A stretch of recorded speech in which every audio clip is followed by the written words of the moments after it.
Hello friends, मी Sony तुमचं सोनीज food या चॅनलवरती खूप खूप स्वागत करते। आजची स्पेशल रेसिपी आहे अंडा बटाटा भाजी।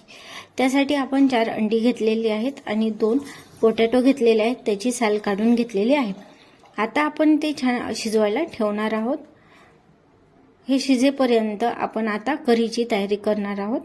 त्यासाठी आपण 2 कांदी घेतलेली आहेत, ती बारीक चिरून घेऊयात।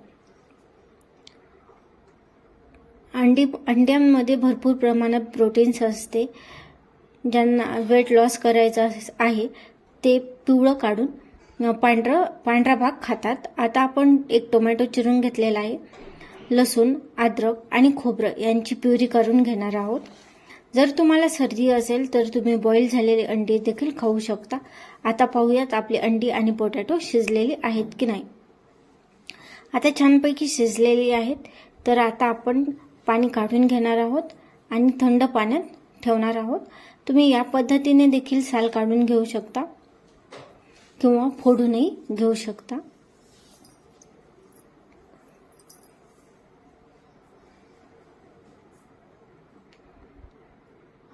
अंड्यांमध्ये उष्णता असल्यामुळे सर्दी पटकन राहते। या पद्धतीने बनवलेली भाजी मला खायला खूप आवडते आणि आपण कुठल्याही प्रकारची ग्रेव्ही करणार नाही आहोत, त्यामुळे ही बनवायला पटकन आणि सोपी होते आणि तेवढीच टेस्टी देखील होते। असेच आपण सगळ्या अंड्यांचे छिलके किंवा साल काढून घेणार आहोत। ते झाल्यावर अशा प्रकारे आपण त्याला टोचे किंवा काप करणार आहोत आणि पोटॅटो देखील तोडून घेणार आहोत। तुम्हाला हवे असल्यास तुम्ही कापूनही घेऊ शकता। तर आता आपण याला मसाला लावणार आहोत। कढई चालू करूयात, गॅस चालू करूयात। यामध्ये आपण कापलेले पोटॅटो आणि अंडी टाकून घेऊयात। थोडेसे मीठ टाकणार आहोत आणि हळद टाकणार आहोत आणि थोडेसे तेल टाकणार आहोत। ही भाजी बनवायला खूप सोपी आहे आणि टाइम सुद्धा कमी घेते। आता हे छान हलवून घेऊयात आणि घरातली लाल तिखट टाकून घेणार आहोत।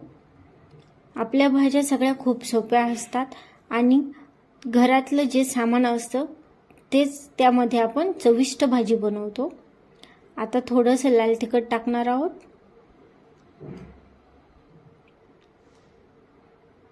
तुम्हाला हवं असल्यास हे फ्राय करून झाल्यावर 1 चमचा बेसन पीठ घेऊन ते फ्राय करूनही घेऊ शकतात।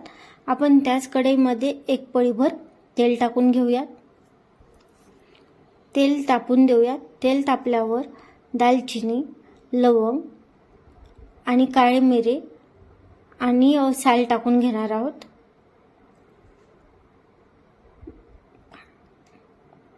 हे छानपैकी तळून घेणार आहोत।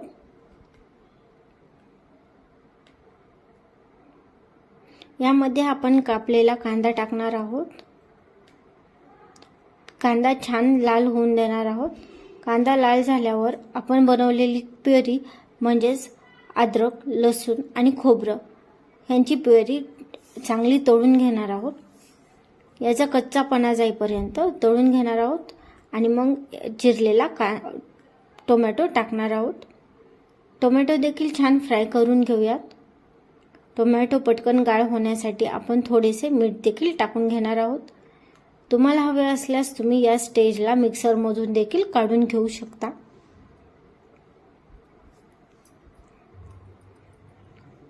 आपण मीठ 2 वेळेस टाकलेले आहे, त्यामुळे जेव्हा रस्सा बनवू तेव्हा आपण मीठ किती आहे ते चेक करू। कमी असेल तर वाढवू शकता आणि जर मीठ खारं झालं असेल तर थोडंसं पाणी देखील वाढवू शकता। आपण लाल तिखट टाकलेले आहे आणि घरातला साठवणीचा गरम मसाला देखील टाकलेला आहे। तुम्हाला हवं असेल तर तुम्ही धनेपूड देखील टाकू शकता।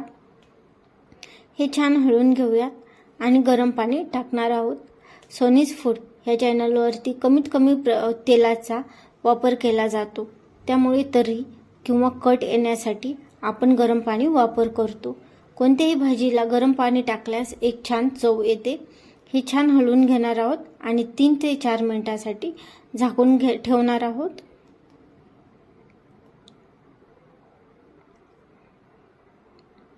तुम्ही पाहू शकता आपल्या मसाल्याने किंवा ग्रेव्हीने तेल देखील सोडलेले आहेत. आता या स्टेजला आपण यामध्ये पोटॅटो आणि अंडी टाकून घेणार आहोत आणि ते छान हलवून घेणार आहोत.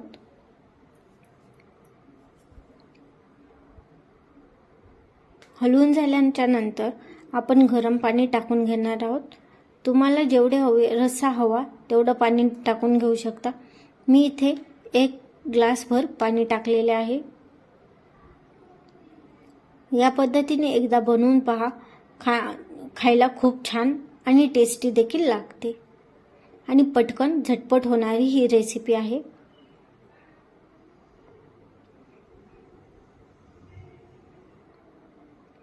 आता आपण याची एक उकळी काढून घेणार आहोत. आता एक हिरवी मिरची कापून घेणार आहोत. तुम्हाला हवे असल्यास हिरवी मिरची तुम्ही स्किप देखील करू शकता.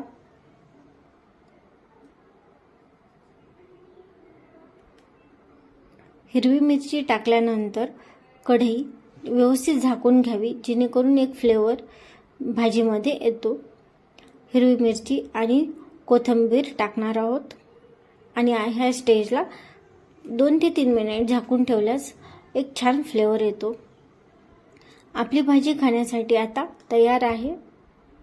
तुम्ही या स्टेजला मीठ टेस्ट करू शकता. काय मग तुम्हाला अशाच नवनवीन फूड्स आणि रेसिपीज खायला आवडतात ना? मग सोनीज फूड या चॅनलला लाईक, सबस्क्राईब आणि शेअर करायला विसरू नका. मी तुम्हाला नेहमी छान छान रेसिपीज घेऊन येईल आणि कमेंट करायला विसरू नका. Thank you so much.